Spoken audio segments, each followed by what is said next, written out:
Now, one of the most important tasks you're going to need to do on a regular basis is a backup of your online projects like website files or maybe even databases also. Now, on occasion, you might have to restore one of these backups in order to fix your broken website or busted database. This video will cover both the backup and the restore process. Now, once you're logged into your cPanel control panel, in the Files panel, you're going to see a couple of options here, Backups and Backup Wizards. In most cases, you'll see these two options. The Backups, click on that. It'll bring us to this page here, and it's good to read this right up here to let you know that pretty much this full website backup isn't going to do you much good as far as restoring your broken website to its unbroken state. These are only good for archive purposes. So I'm not even going to mess with this. For this demonstration, we're going to go down here and either download the home directory, download one or all of your databases, and or email forwarders and email filters if you have those created. Frankly, I'd want to get a backup of anything and everything related to any and all of my websites. And if you've got a WordPress site created, for example, or any other script that relies on the use of a database, then you're going to want to also download the associated database to that script that's included in the home directory backup. So that's why I would just go ahead and download everything into a folder that has a date on it. That way you know that in that folder that's dated that specific date, you have a full backup of everything that was on your web server at that time. So go ahead and do this. Just click on home directory. Navigate to the location on your computer where you want that file to be downloaded to. And again, I would create a folder, give it a date, maybe label it also backup for such and such, and then click on save. Now you can see here, it's not your typical .zip file. It's a .tar.gz file. And by default, I do not believe that your Windows decompression software will actually work with a tar or a gz zip file. You might need to try something like the free 7-zip, which is what I use. It'll unzip anything. Anyway, go ahead and download this. And frankly, you would only want to unzip it if you're curious, because you do not want to restore or upload the unzipped file or folder. Whenever you go to choose the folder or file, that being the home directory, you're going to want to look for the zipped file, just as you had downloaded it. You select on that, click on open, and it will begin the restoration or the upload process. Now, as far as the specific databases, the same exact thing. You would click on the databases, and I would go with all of them and download them into the same exact dated folder. I'm going to go ahead and cancel out of this because I think you got the idea.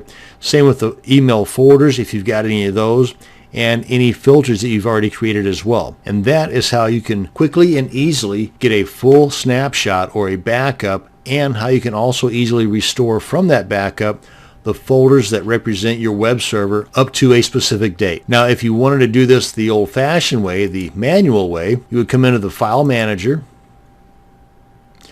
and if you had a specific site that you wanted to back up, for example, I've got a WordPress site here under the dogs directory. Open that up. I would just simply select every one of these files by clicking on this guy right here. It says select all. Then I'll come on up here and click on compress. Click on compress files. Actually, I would want to give it a name, like for example, the date, and then maybe tell me what it is. That way I've got the date and the fact that it's a WordPress site and the name of that particular WordPress site. So I know what it is. And then I would simply compress the files. And it's not going to do any harm to the site itself, because what it's going to do is, let me go ahead and reload. It's going to, in addition to having all these other files, it's going to also include this zip file.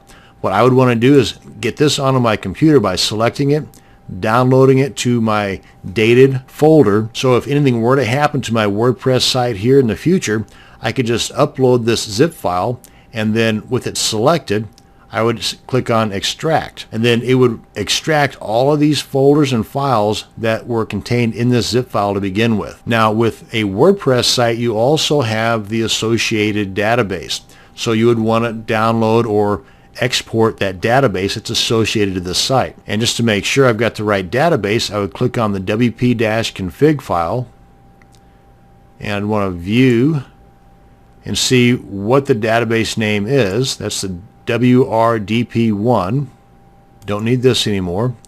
Come on down to my databases in the PHP My Admin, and I'm looking for the WRDP1 database. Click on that. Come up here, click on Export. Make sure it's in the SQL format, because you see there's other ones here too. Just make sure it's in SQL. Click on Go. Everything else is pretty much the way that I want it. And then navigate to the location on my computer where I want that at. And again, that should be the dated folder where my zip file is for that associated WordPress site.